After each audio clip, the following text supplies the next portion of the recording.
So I'm Leslie Cochrane, and I teach in linguistics, but also crossless in English and anthropology and gender, sexuality, women's studies. Linguistics is really interdisciplinary. And I am a STLI Fellow this year looking at accessibility and universal design for learning.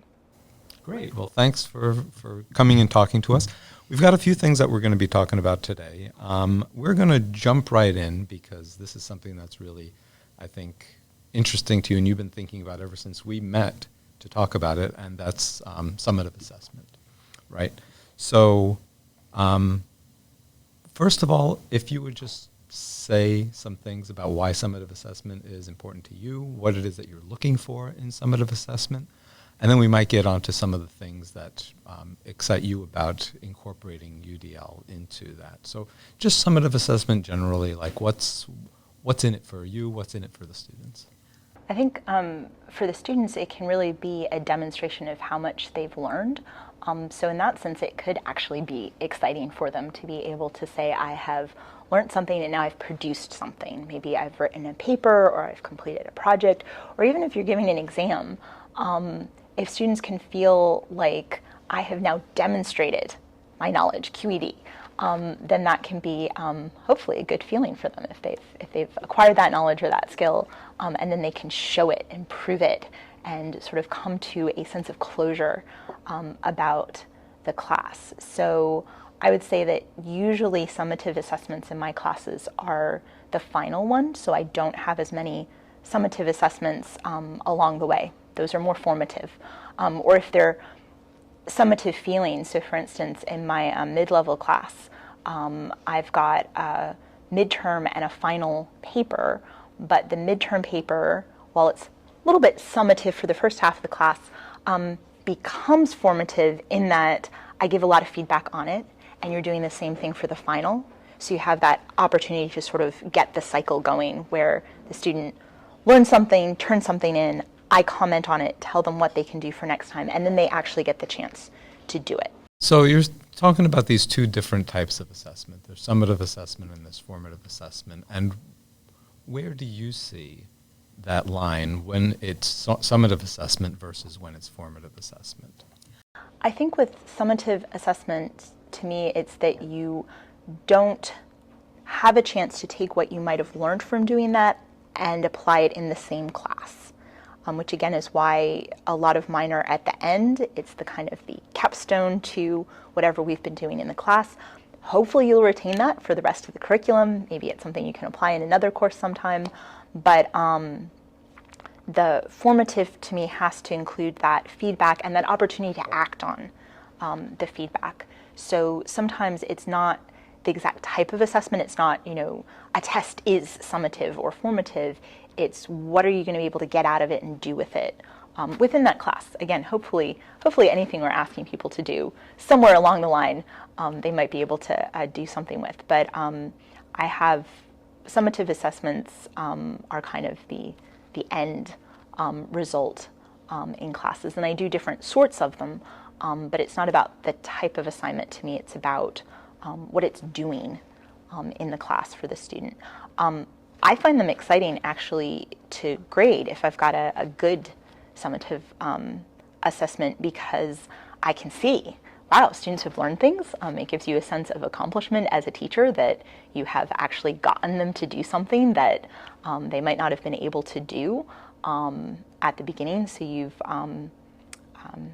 succeeded in teaching them if they have a good response to your summative assessment. So I think that they're sort of seen as maybe the boring sort. The final is just, finals, so stressful, maybe not much fun to grade. But I actually try to set up my summative assessment so that students can feel like, wow, this shows that I've learned, and now I can lay it out before you and demonstrate it. And also so that when I'm grading it, I can hopefully, if all has gone well, sort of say, yeah, pat myself on the back. I have taught something to students. That's an amazing opportunity because usually you see a summative assessment where it's like, I've given my knowledge and I'm done with it. But you could structure it in a way where it is building to this moment of pride in what they've been able to accomplish. And that's a lot more challenging than offering a timed final exam. Yeah, well, you have to think about what the trajectory is throughout the semester to get to that summation kind of point if you want your summative assessment. Again, I think the traditional view of sort of it's an exam that the student crams for, puts their knowledge down and leaves it there in the exam and leaves the course, and there it is, they've left, as opposed to that it's something that students are saying, here is what the whole class has given me and I can present it as a product. But yeah, I think it's possible to do that with a time test. I don't know if that's always the summative assessment that I would choose, but I think you could structure a class so that different formats achieve that effect. So this kind of leads us to the next thing that I'd love to ask you about, and that is, what are some examples of summative assessment options that lend themselves to universal design for learning? First, we might want to talk a little bit about what universal design for learning is, just very briefly, and how that ties into accessibility from your perspective. Mm-hmm.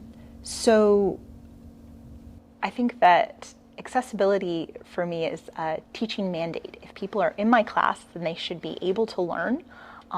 If they're not able to learn,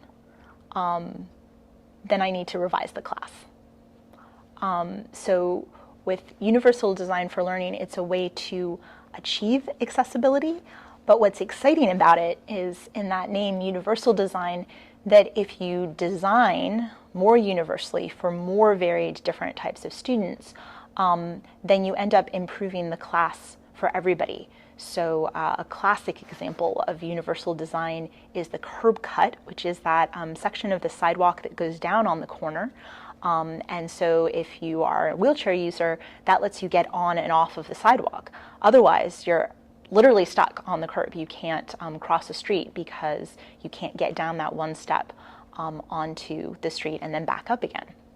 But if you take curb cut and you think about it in a more universal way, you might have gone down it with a rolling suitcase and felt very glad that you weren't breaking off the handle of your suitcase when you're trying to get across the street while you're traveling. Someone with a child in a stroller is going to be able to use the curb cut for the stroller. And so the idea of universal design is that when you make an improvement, when you make a revision thoughtfully, that it's going to help a lot more people than it was perhaps originally intended for. Of course, it's really important in the first place to be helping the people it was intended for. But it's a way of expanding your thinking of how redesigning, tweaking, revising something can make it work better overall, and not just for your target audience. So universal design for learning is a particular approach to applying that idea of universal design to teaching and learning. We were going with where that goes to assessment. Now, right. So now what I'd love to know is how would you apply that to an assessment so that it looks more like it was designed as if you were, the architect building that staircase with the ramp in it? Yeah, so I think the key thing for me with universal design for learning is to ask the question why. Why are we doing it this way? Why am I teaching it that way? Does it have to be taught that way? Is there another way that people could learn it? So if you keep asking that why, you might get to a really neat design. So for summative assessment in all of my classes, I've asked the question, why am I giving a timed final exam? And I want to have a satisfying answer to that in every single class. And if I don't have a satisfying answer, why am I doing it? Then I'm going to go back and see, does this need revision? Does it need tweaking? Is there a better way to do this? And a satisfying answer to why am I teaching it this way is not because I was taught it that way umpteen years ago. It's not because that's the way I did it the very first semester I taught. And it's not, just because. I want an answer that is the reason that I'm doing an assessment this way, or anything in teaching this way, is because it's going to be a really good way for most of my students, a diverse group of students, to learn. So when I apply that to timed tests, I looked at different classes. So I have a mid-level class that has majors and non-majors and is a Call 350.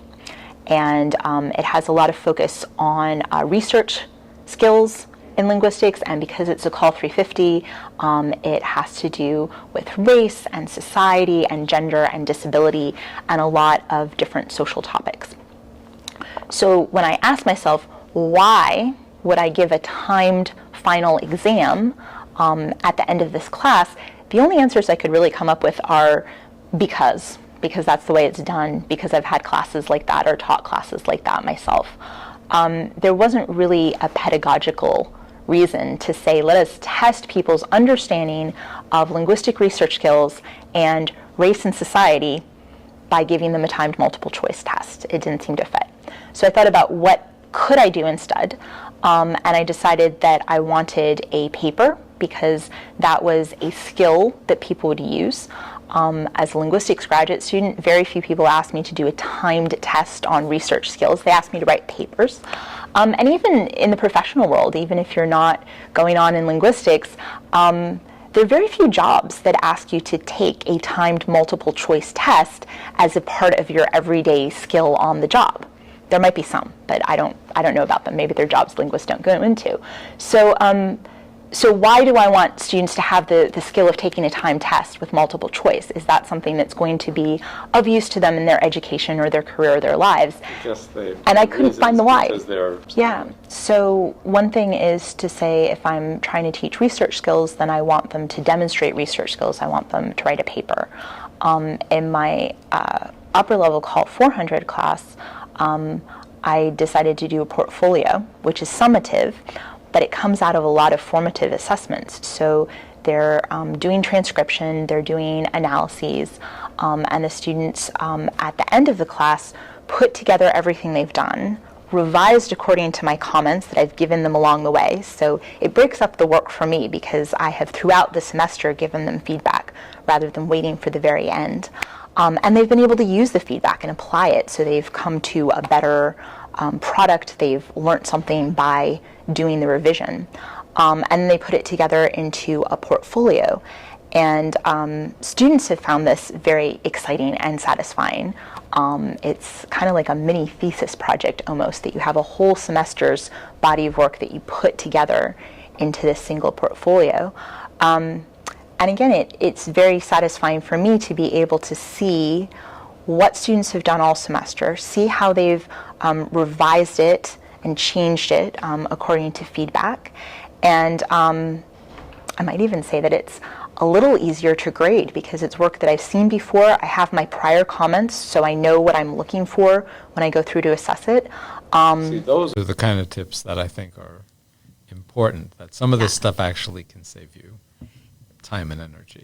Yeah, so having a balance of that, having that be that really in-depth, I mean, some of them are 40, 50 pages long, but it's not 40, 50 pages of new information that I'm going back to step one and trying to evaluate. I'm looking at multiple different things that have already been evaluated that students have gotten to the very, very best they can do. So exciting for them. But then I'm going in and saying, all right, when they first turned in the transcription, I had these comments. Let me go back and check and see if they address them, how they address them, and evaluate that. So it's a much better product, which is great that the students can achieve it. But the better the product, the easier it is to grade.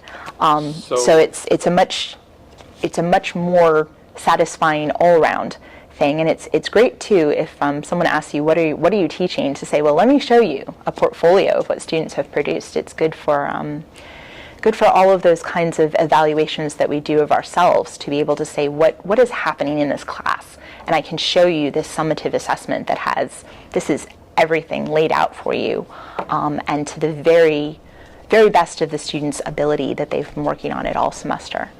So how then are you incorporating the universal design for learning into that? Are you providing for different kinds of assessments to, like, and what does that look like? Because if you're just asking students to communicate in one way, if it were, writing an essay, that would look very different than if you had them doing like a multiple. Yeah, so one thing is asking that why. Another thing I think that you're getting at is differentiating what kinds of assessments you're doing. So if the summative assessment is a portfolio, then there are different kinds of formative assessments that have been done toward that portfolio. So in my Call 400 class, that includes a formal written analysis, but it also includes a